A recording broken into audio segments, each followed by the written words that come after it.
carta de 2 Coríntios, capítulo 4, versículo 8.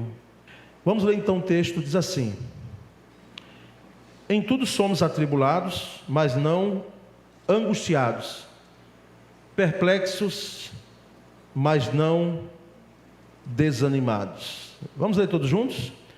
Em tudo somos atribulados, mas não angustiados, perplexos, mas não desanimados. Amém.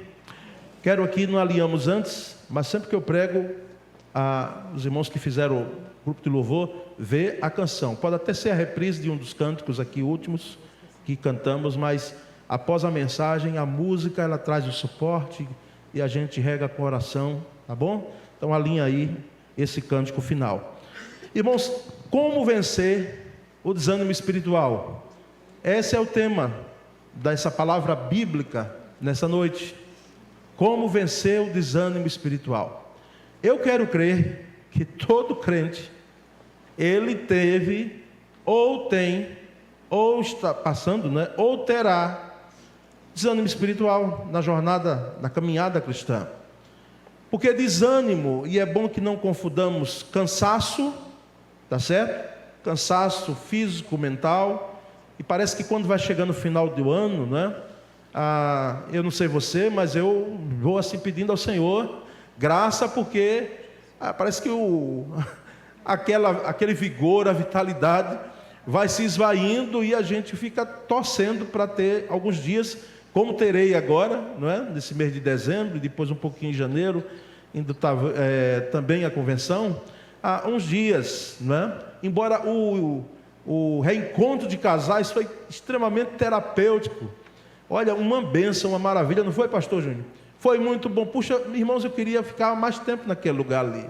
Eu disse ao pastor Cláudio hoje de manhã que nós temos que ter pelo menos 2 por ano, né? No primeiro semestre, no segundo, e quem sabe um ali no meio do ano. É muito bom, irmãos, restaurador, não é? Para nós que sempre estamos ministrando, recebermos também a palavra e no momento ali de descontração, não é?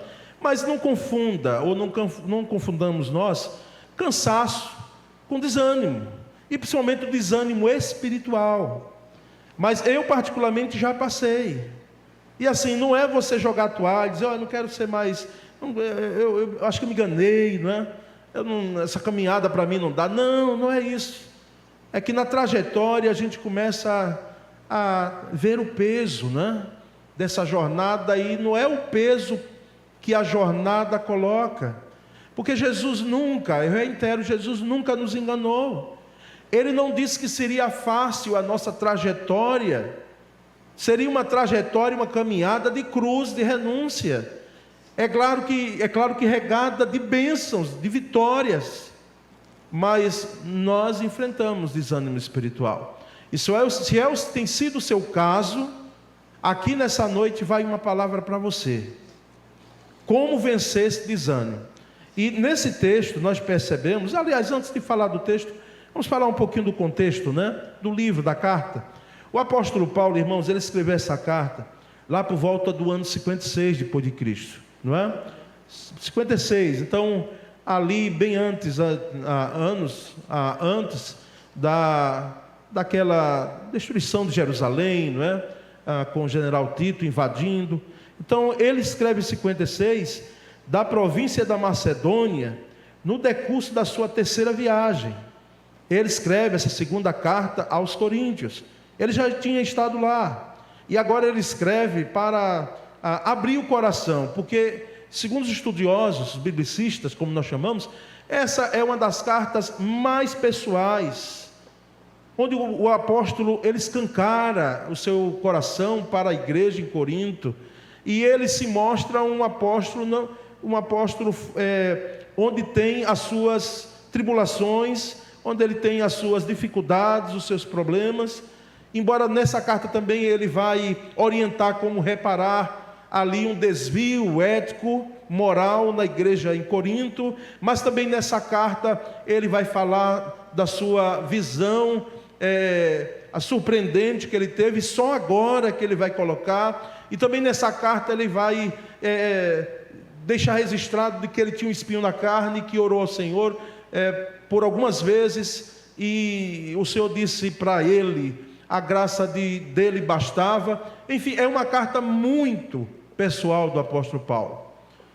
É uma teologia que nós não temos em Romanos, porque a carta aos Romanos, ela é, como já disse, como se fosse uma tese de doutorado em teologia profunda, maravilhosa, mas aqui nós temos o apóstolo aqui, abrindo, escancarando, falando de suas lutas e de suas aflições.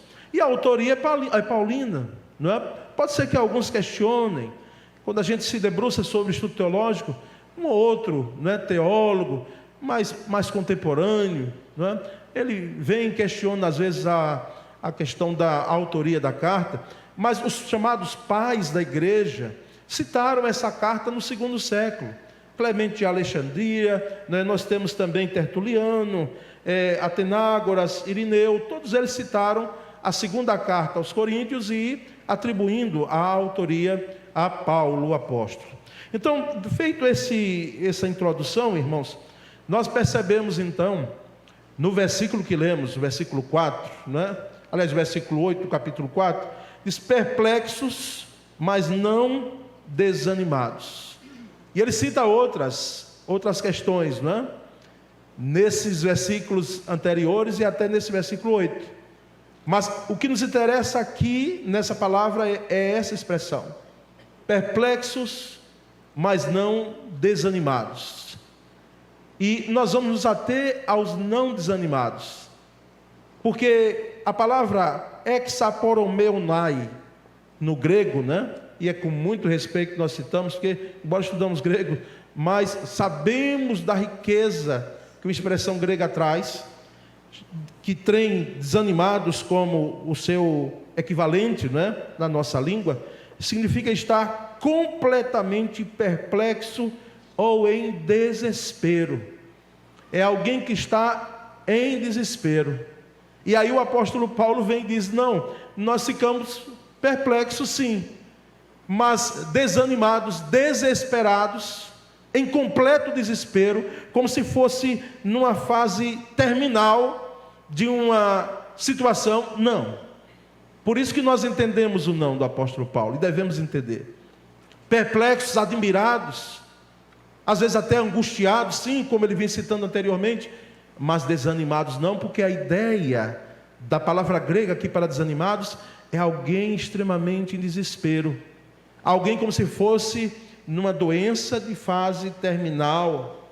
E o desânimo, irmãos, pode ser também comparado a uma enfermidade, uma doença. Na realidade é uma epidemia, pode ser uma epidemia. E percebemos então que essa questão nos traz 3 fatores, não é? Desse desanimar que nós aqui podemos trazer, que torna o desânimo um problema tão potente. Primeiro, é que o desânimo é universal. É universal porque nenhum de nós está imune ao desânimo. Ele ocorre aqui e em qualquer canto deste mundo. Qualquer pessoa, em qualquer lugar do mundo, ela pode estar desanimada. Então, o desânimo é universal, não é uma experiência sua apenas. Não é uma experiência de outros, de poucos, não. É uma experiência universal. Ele também é recorrente, porque desanimar uma vez não lhe dá, infelizmente, imunidade de que não virão outros momentos de desânimo. Então é algo que é recorrente. Vem uma vez e pode vir outra e outra e outra. Só chama a sua atenção de que é bom nos atentarmos para esse desânimo contínuo, sistemático, não é? É hoje, aí tem um dia de euforia, depois amanhã é uma semana bem, outra semana assim desanimado, um mês bem, outro mês. Não, cuidado com isso. Mas nós sabemos que o desânimo não vem uma vez só. É assim também, parênteses rápido aqui, sobre tentação. Às vezes as suas lutas, as minhas lutas, elas podem vir uma vez só. Às vezes uma prova vem uma vez só na sua vida. Mas a tentação, ela é persistente, ela pode vir da mesma forma ou até muito mais aparelhada. Ela vem mais aparelhada para tentar nos derrubar, não é? Como tentação. Assim também é o desânimo. Ele é recorrente, não acontece uma vez só, ele é universal e ele é recorrente. E o terceiro fator é que ele é contagioso. Como epidemia, ele é contagioso, não é uma doença física, mas é uma doença, podemos dizer assim, de contágio em relação a os sentimentos que temos, em relação ao emocional que fazemos, a leitura que fazemos, através, quem sabe, do contexto que se apresenta ali naquele momento, e ainda mais quando vem acompanhado de falas, de discursos, de opiniões, de outros que estão ali já desanimados e trazem então esse contágio. E você pode ficar desanimado, inclusive porque outras pessoas estão desanimadas, não é? Eu lembro lá no relatório dos espias, 12 espias, lá do livro de Números, está registrado, quando se teve a ideia, e é interessante notar que não foi uma ideia que nasceu do coração de Deus, determinada por Deus. Deus não chegou e disse: olha, Moisés, aliás, Josué, veja aí 12 espias para ir, Moisés, veja aí 12 espias para ir a ver essa terra, né? Josué, veja aí essa questão, tira aí 12 espias. Não, nem foi dito anteriormente a Moisés, nem foi dito a Josué que fosse dessa forma. Nasceu de uma sugestão do próprio povo, e Deus não condenou essa estratégia, vamos dizer. Ele, bem, já que vocês querem ir, vão. E na volta dos 12, nós percebemos claramente lá no relato de Números, que Josué e Caleb diziam: meus irmãos, nós sabemos que esse povo é forte, eles são fortes, eles são numerosos, eles sabem guerrear sim, mas nós podemos vencê-los. Quando os outros 10 diziam: não, nós trouxemos aqui, é interessante, foram para a terra, trouxeram o fruto da terra, mas nós não temos como possuir aquela terra. Nós trouxemos alguns frutos aqui, e uma vez eu perguntei a um professor de teologia se ali não era uma hipérbole, uma expressão tal, porque diz que para trazer um cacho de uva, imagina, 2 homens trazendo, não é? Frutos da terra grandes, enormes. Mas quando hoje a gente já vê na internet e algumas coisas assim, que a gente diz: não, parece que, né, com um tratamento, né, voltado para aquilo ali, em tratar a semente, em cuidar, é possível. Mas assim, ali o professor disse: olha, é melhor, Paulo, pegar o que está aí na Escritura, porque é claro que a Bíblia trabalha com metáforas, mas se está aí, meu filho, eu não tenho como dizer se é diferente. Então foi dessa forma aí, né? Os 10 disseram: nós vamos morrer, nós vamos ser mortos, a terra é boa, mas esse povo vai massacrar com a gente. E esta palavra, não sei se você lembra lá, esta palavra trouxe ao povo um desespero, um desânimo, de tal forma que eles começaram, o povo de Israel começou a chorar, a lamentar, antes de acontecer, como acontece muitas vezes, não poucas, com as pessoas, conosco. Nós começamos, quem sabe, a nos desesperar diante de uma situação. Mas então percebemos que esse desânimo, ele é universal, ele é recorrente, ele é contagioso, e por isso nós devemos nos atentar. E nós vamos então nessa noite perceber também que esse desânimo é uma arma poderosa que o diabo tem usado para fazer com que muitos de nossos irmãos queridos vivam uma vida sem propósitos e sem esperança de viver realizados como pessoas e como cristãos. É uma arma de Satanás, e que muitas vezes nós dizemos: olha, na realidade eu estou vulnerável a isso, estou susceptível a isso, e não contra-argumentamos. Às vezes, quem sabe, faltam as peças da armadura cristã, somos atingidos, alvejados por esses dardos inflamados do maligno, que vêm em nossa mente, em nosso coração, em nossa vida, e tiram, ofuscam o propósito de Deus. para que nós possamos ver adiante, com esperança, e não com desânimo. O desânimo esconde as belezas da vida, e das nossas vidas, a beleza da vida. Uma pessoa desanimada, ela tira o brilho, ela perde o brilho da vida. Irmãos, como pastor, já tive experiência que eu vou levar no meu ministério, né, com nomes que levarei para a sepultura, mas não foram um, nem dois, nem três. De gente que eu tive que entrar no quarto. E é bom a gente ficar sempre atento a algo chamado depressão. Eu reitero, já falei isso aqui, mas reitero. Porque quem sabe para até a família, diz, isso é mimimi, isso é um meninice. Não, irmãos, é sério. As razões são diversas, os fatores são diversos. E é um bicho papão hoje, devido a traumas, devido a dores enfrentadas, devido a uma ferida que foi feita lá atrás, e toda ferida ela precisa ser cicatrizada, e se não foi, ela vem, ela se apresenta, ela dói. E pela graça de Deus tivemos alguns êxitos, de gente poder ali. Foi bom que eu fui acompanhado com Sônia e com o aval dela e do esposo da pessoa e de outros não casados também, mas com o aval da família. Ficamos ali, eu e a pessoa, e poder ouvir questões de que se passava naquela alma, naquela vida. Mas alguém em uma situação de desânimo perde o brilho da vida, o fulgor da vida. Alguém numa situação de desânimo, irmãos, identifica esse desânimo com fracasso. A leitura que alguém que está desanimado é dizer: eu fracassei. Eu fracassei. A leitura de alguém que está desanimado é de que a fé está saindo pelas mãos, está indo embora. E o desânimo de fato ameaça a nossa fé. Não tira a nossa fé, porque nós sabemos que a nossa fé deve estar firmada em Cristo. E a nossa fé não é tão frágil, não deve ser tão frágil assim, que um desânimo vem e tira. Que fé? Essa fé aí não. Mas a fé, ela é ameaçada pelo desânimo. Vem e ameaça. Maximiza muitas vezes nossos problemas. O problema existe, está lá. A situação, ela é grave, sim, é grave. Mas o que é que o desânimo muitas vezes vem?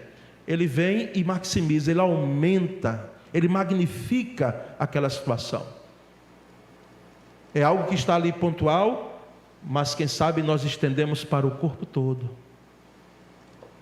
Nós fazemos com que aquela situação, através do desânimo, que existe, ela é real, mas ela seja aumentada, porque o desânimo vem e diz: agora você não tem por onde correr, agora você está desesperado, você não tem saída. E com isso nós somos tendenciosos a aumentar o problema que já existe. Ela escurece a nossa visão, ou quem sabe coloca escamas em nossos olhos. Nós não vemos com nitidez diante de um desânimo. Nós percebemos a situação obscura. Nós não temos a luminosidade que é preciso para que possamos andar, para que possamos ver o que está adiante. E ele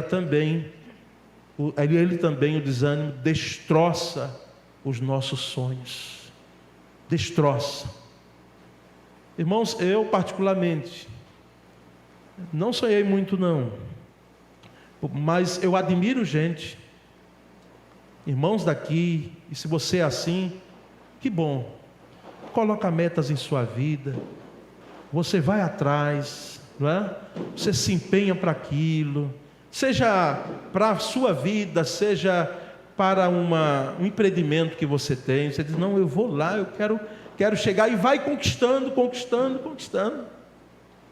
Mas em determinadas situações você precisa estar atento, você e eu, porque muitas vezes de uma hora para outra vem, e como que esse rolo compressor vem trazendo situações que nós, quando tomamos pé, nós vemos os sonhos, aquilo que estava indo tão bem, ele sair pelas nossas mãos, ele indo embora. Então, nessa noite eu quero trazer algumas estratégias de saída, e elas são bíblicas, embora eu não vou citar textos bíblicos lendo aqui, mas elas são bíblicas no sentido dos princípios da palavra estarem presentes nessas estratégias de dar a volta por cima, de suplantar esse desânimo. Primeiro, elimine influências negativas. Elimine influências negativas na sua vida, na sua família. Aquilo que você vê, o que é que você está vendo? Aquilo que você lê, o que é que está lendo? O que está diante dos seus olhos? Que tem feito com que o desânimo se apresente. O que se ouve muitas vezes, filtre o que se ouve, porque o meu ouvido e o seu ouvido, eles não estão a serviço de muita gente que chega, quem sabe até para ajudar. Eu não sei como alguém pode ajudar desanimando, mas tem gente que chega com esse momento, eu quero ajudar, mas aí coloca você lá para baixo. As falas que saem da boca de alguém, quem sabe não lhe trazem saúde, e não precisa nem repreender em nome de Jesus, nada disso, é apenas dizer, olha, eu quero eliminar isso da minha vida, não me traz saúde. Algumas conversações, irmãos, não nos trazem saúde espiritual. Então elimine as influências negativas da sua vida, e aqui não tem nada de místico, viu? Aqui é você chegar e dizer, olha, eu preciso ter um filtro para situações que vêm sobre a minha vida, principalmente se você é muito sensível às questões pessoais, a estar dando ouvido ao que um outro fala. É bom ouvir, mas é bom também separar o que ouvimos, filtrar o que ouvimos. Segundo, reparta com outros dons e talentos, com outras pessoas dons e talentos. Deus nos deu dons e talentos, e é impressionante que não tem nenhuma forma melhor de vencer o desânimo que compartilhar algo bom com alguém. Você colocar-se à disposição com seus dons e talentos para servir a Deus e a sua causa, porque quando servimos ao outro, nós estamos servindo a Deus. Então, quando começamos a esquecer de nós um pouco, tirar um pouco do olhar de nós mesmos, né? Daquilo que nós estamos passando, e colocamos no que outros também passam, às vezes gente que nós conhecemos de perto, um amigo, uma amiga, alguém próximo a nós, alguém da nossa convivência, quando tiramos e olhamos para o outro, no intuito de ajudar, irmãos, qual é o desânimo que vai ficar presente numa vida que serve? Vai ser mais difícil, porque um espírito de utilidade e ânimo vai invadir a sua vida, de você abençoar a vida de alguém. E assim, eu também, se alguém me pede dinheiro, e pedir dinheiro para pastor é um ato de fé muito grande, né? Embora eu não tenha nada a reclamar, graças a Deus, não é? Mas, irmãos, nós sabemos que não se dá hoje para você estar passando dinheiro para ninguém, tá certo? Muito cuidado com isso. Por mais que o seu coração seja tão generoso, há aqui exceções naturalmente feitas a pais, mães. Quem é que pode conter o coração de um pai e de mãe diante de um filho necessitado? Então, eu faço algumas exceções aí, mas assim, dons e talentos, quem diz que é só dinheiro? Um dinheiro, inclusive, que a gente nem vê, né? Hoje é tudo muito virtual. Alguém estava dizendo no tempo desse, eles não sabem quando caiu uma cédula, não é, na carteira. É tudo feito hoje virtualmente. E nós percebemos que quando servimos, quando partilhamos, quando compartilhamos dons e talentos que Deus nos deu, ajudando alguém, se fazendo presente no momento que a pessoa precisa, isso faz muita diferença, irmãos. Muita diferença. Então, quer combater o desânimo na sua vida? Quer vencer o desânimo? Começa a servir a Jesus mais. Sim, pastor, já tenho servido. Sim, mas tirando um pouco de você, que quem sabe você está olhando tanto para você. A sua vida se assemelha muito, não é? A de Noemi, olhando muito para a dor dela, muito para a dor. A dor existe, as perdas existiram, mas se você ficar só olhando para a sua dor, você não vai perceber aquilo que Deus pode fazer em sua vida, na vida de outros, para glorificar o nome dEle.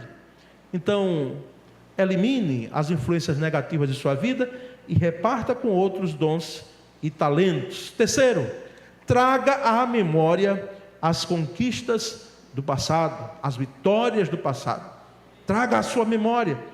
É maravilhoso quando o profeta Jeremias diz lá no livro de Lamentações, olha, o livro leva o nome de Lamentações, mas é o livro que fala mais de esperança. E ele diz: eu quero trazer à memória aquilo que me dá esperança. Jeremias, depois de chorar, depois de, como Abacuque, questionar algumas situações, ele vem e diz: eu quero trazer em minha mente o que me pode dar esperança. Eu não vou ficar preso aqui à minha dor, eu não vou ficar preso às minhas lutas. Eu preciso ver mais além, eu preciso olhar para frente, eu preciso olhar também para o passado, mas eu preciso ter em minha memória as conquistas que o Senhor Deus me deu. E na maioria das vezes, quando estamos desanimados, nós nos esquecemos das vitórias passadas, não é? Alguém pode até chegar e dizer: pastor, quais vitórias? Quais vitórias? Porque quem sabe o desespero chega de forma tão potente, ameaçadora, de que ele tira de você a visão de perceber que lá atrás teve vitória na sua vida. Quando você mais precisava, teve a mão do Senhor lhe levantando e lhe erguendo, e fazendo com que você pudesse sair de uma situação, sim, desesperadora. Então, volte, traga à sua memória aquilo que lhe deu vitória no passado. Por quê? É porque eu tenho só que contar os testemunhos do passado? Não, é porque eles vão mostrar para nós claramente aquilo que Deus fez no passado. Esse Deus que fez no passado lá, Ele pode fazer no presente. Ele nada mudou. Por isso que é tão interessante notar algumas coisas que Deus faz com alguns homens, chamados homens de Deus, como foi Moisés. Moisés, ele, diante da travessia do Mar Vermelho, ele foi orientado por Deus: olha lá, Moisés, vão lá vão adiante, vão marchar, pegue o cajado, porque o cajado acompanhou toda a trajetória daquelas pragas lá do Egito. Então pegue o cajado e vai, pega o teu cajado e vai. Ou seja, o que é que um cajado pode fazer? O que é que um cajado pode fazer? Abrir um rio? Jamais. Quem abriu o rio, o Mar Vermelho, foi o Senhor, o poder dele. Mas o cajado, cada vez que Moisés olhava para ele, disse: meu Senhor, aqui é um símbolo de vitória, é como um estandarte, né? Nas guerras de Israel, por isso que em determinada batalha se lutou quase que o dia inteiro, de manhã, tarde e noite, quase entrando. Israel vencendo, ele levantou um estandarte, uma bandeira, né? E disseram: Jeová Nissi, o Senhor é a minha bandeira. Ou seja, olhe para as vitórias do passado, traga a sua memória para lá, porque muitas vezes esquecemos do bom que aconteceu, das vitórias que surgiram em nossa vida, e nos prendemos às derrotas do hoje. Endeusamos, quem sabe, elas, porque ficamos ali fixados e remoendo. Volte o seu olhar para as vitórias do passado. Meu Deus, eu particularmente, cada um de nós aqui, quanta vitória, quanto livramento, quanta graça de Deus. Quarto e último, lembre-se das promessas de Deus. Assim como a gente deve olhar para trás e dizer lá: Senhor, muito obrigado, estou vendo aqui no retrovisor, meu Deus, quanta jornada já veio, às vezes alguns acidentes, mas o Senhor me livrou, muito obrigado, Senhor. Mas não fique olhando muito para lá, para o retrovisor, porque alguém já disse acertadamente: Que retrovisor é só o olhar. Que a gente tem que olhar para frente e olhar para as promessas de Deus, que elas estão no futuro. É um olhar no passado e um olhar no futuro. Aquilo que aconteceu e o que acontecerá. Porque se Deus prometeu, Ele é fiel para cumprir. Porque Ele não brinca com promessas, já viu? Ele não brinca. Pode ser que alguém numa campanha, num ímpeto, pode prometer o mundo. Pode ser que alguém prometeu algumas coisas ao seu coração, à sua vida, um amor eterno, que não ficou nada. Ficou frustração e dor na sua vida. Pode ser que alguém fez um compromisso, um contrato e diz, olha, vamos cumprir aqui, vai dar tudo certo. E depois foi derrota na sua vida, porque os meios que aquela pessoa usou foram meios escusos, dentro de uma sociedade jamais aceitável. E fez com que você tivesse dificuldades grandes. Mas, irmãos, lembremos nós das promessas de Deus, porque Ele é fiel para cumprir. E se alguém me perguntar nessa noite, porque também é um questionamento que eu fiz lá atrás, Senhor, de fato, quais são as promessas do Senhor para a minha vida? Quais são as promessas? Respeitando o que nós chamamos os contextos, né? Mas, irmãos, nós temos promessa na Escritura, de Gênesis a Apocalipse. E você acha que essas promessas de Deus colocadas aqui, elas são apenas para Israel? Não. Elas já se cumpriram, não tem como hoje acontecer mais nada? É claro que a nossa grande vitória foi a vitória que Cristo nos deu, trazendo redenção. Mas nós estamos aqui na terra. Nós estamos aqui na terra. E nós precisamos ver as promessas de Deus cumpridas na nossa vida. A questão não é que se Deus cumpre ou não cumpre, se Ele cumprirá ou não cumprirá. Não é esse o fator. A questão é se você vai ficar vivo. É se você vai permanecer crendo na promessa, porque ela se cumpre a seu tempo. É tão bonito, algo já do conhecimento aqui, da maioria, se não de todos, de expressões que trazem essa visão clara do agir de Deus em um tempo, que não é o meu tempo. Kairos. Anos atrás, falando com uma filha do pastor, de um pastor querido, e ela chateada, pastor Júnior, porque ela olhava para o pai e disse, pastor, meu pai é um homem, não é porque é meu pai não, mas o homem é muito honesto. Olha, se eu ouvir da boca de uma filha, isso quer legitimidade maior do que isso? É muito honesto, é muito íntegro, o pai é muito amoroso, o pai é um homem de Deus. Mas às vezes na igreja, tem alguns irmãos que estão visitando, todas as famílias têm, alguns que dão um pouco mais de trabalho, que nós devemos amá-los de todo jeito. E alguns, pastor, tem feito comentários, e chega ao conhecimento da família, que destroça o meu coração. E ali naquele desespero de um coração jovem, eu trabalhei com essa ideia, inclusive eu era pastor de jovem naquela época, trabalhei com o Kairos. E ela achou tão interessante aquelas sentadas, 2, 3, quem sabe, que por um bom tempo, o sobrenome dela ficou Kairos. Ela colocava o nome em rede social daquele tempo. Quem é que lembra do MSN, né? MSN. Aí botava o nome e Kairos. Eu digo, opa, que bom. Que ela entendeu que existe um tempo de Deus para as promessas de Deus se cumprirem.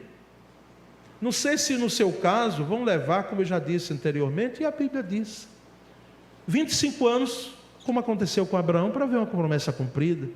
Você diz, Senhor, misericórdia. Mas às vezes a gente aguarda um processo trabalhista, como alguns irmãos aqui, 14 anos, 15 anos, né?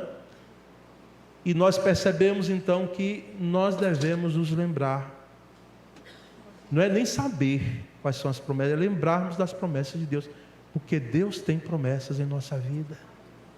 E as promessas de Deus, elas nos trazem saúde, elas nos trazem vitória, elas nos trazem o sucesso, elas não nos isentam de dores, de lutas, mas elas elas fazem com que nós passemos algumas lutas e tribulações, cantando, louvando a Deus, e saímos vitoriosos, e saímos melhor da luta.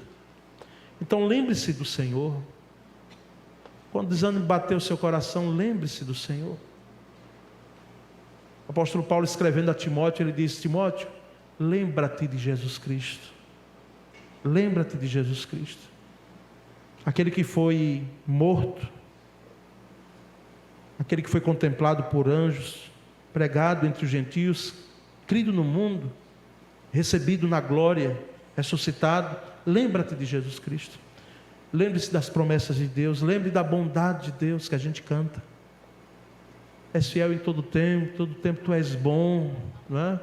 Todo fôlego que tenho, eu cantarei, Senhor, a tua bondade, a bondade do Senhor. Lembre-se do seu poder para cumprir as suas promessas na sua vida.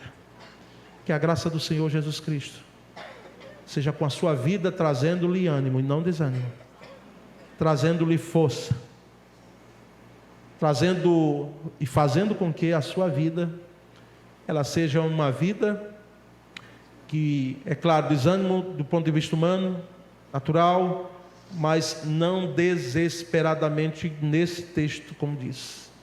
É muito forte, ele diz: não desesperados. Desânimo de desespero, mas um desânimo que ele vai ser vencido pela graça e misericórdia, a bondade de Deus, promessa de Deus e os aspectos que nós vimos aqui nessa noite. Amém? Amém. Amém. Graças a Deus, que seja assim, Senhor.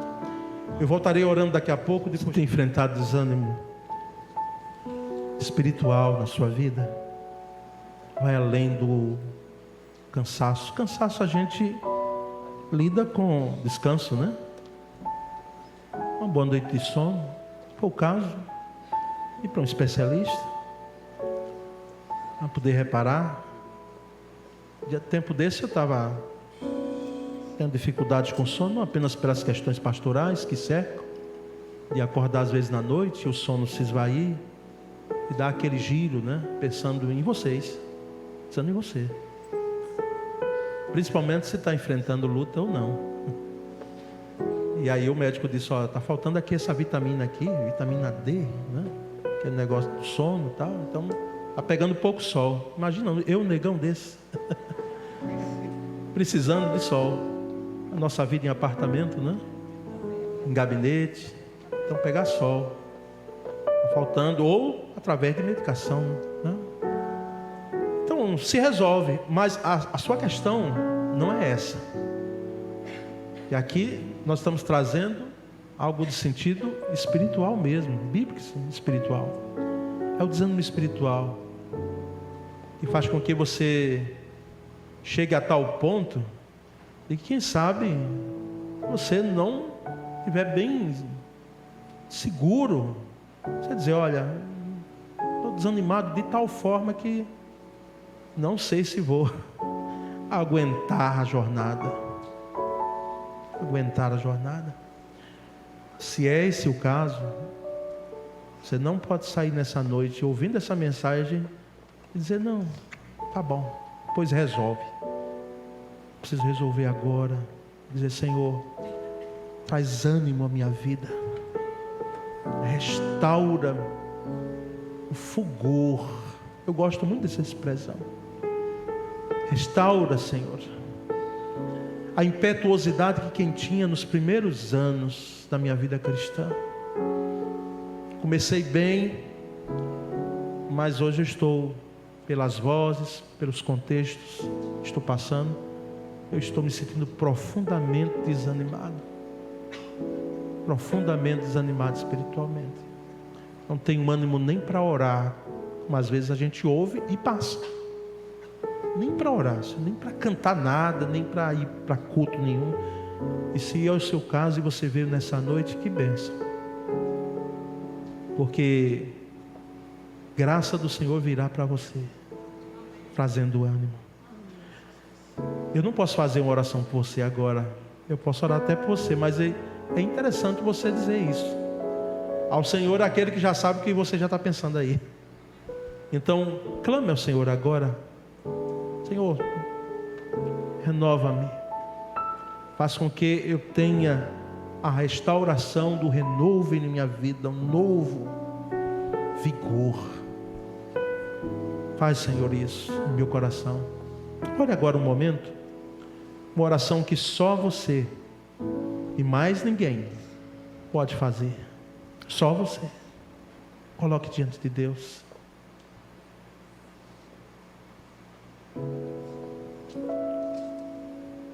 Ó Senhor Deus, enquanto teu povo ora, enquanto a igreja ora, Senhor, enquanto meu irmão, minha irmã que está aqui ora, principalmente aqueles que têm passado desânimos em suas vidas, eu levanto a minha voz, Senhor, para clamar também, para me juntar, porque quem não é susceptível a um desânimo? O Senhor traz uma força tal em nossa vida, como disse lá Efésios 6:10, fortalecei-vos no Senhor e na força do seu poder, para que nós, ó Deus, possamos entender que o Senhor tem os seus caminhos, e é do agrado do Senhor, é do propósito do Senhor, que nós venhamos a terminar a nossa jornada, a nossa caminhada cristã. Porque para quem iremos nós? Não foi apenas Pedro que disse, e ele disse essa expressão maravilhosa, que agora nós também falamos e expressamos. Para quem iremos nós, Senhor? Porque só Tu tens as palavras de vida eterna. Para quem iremos? Para onde vamos?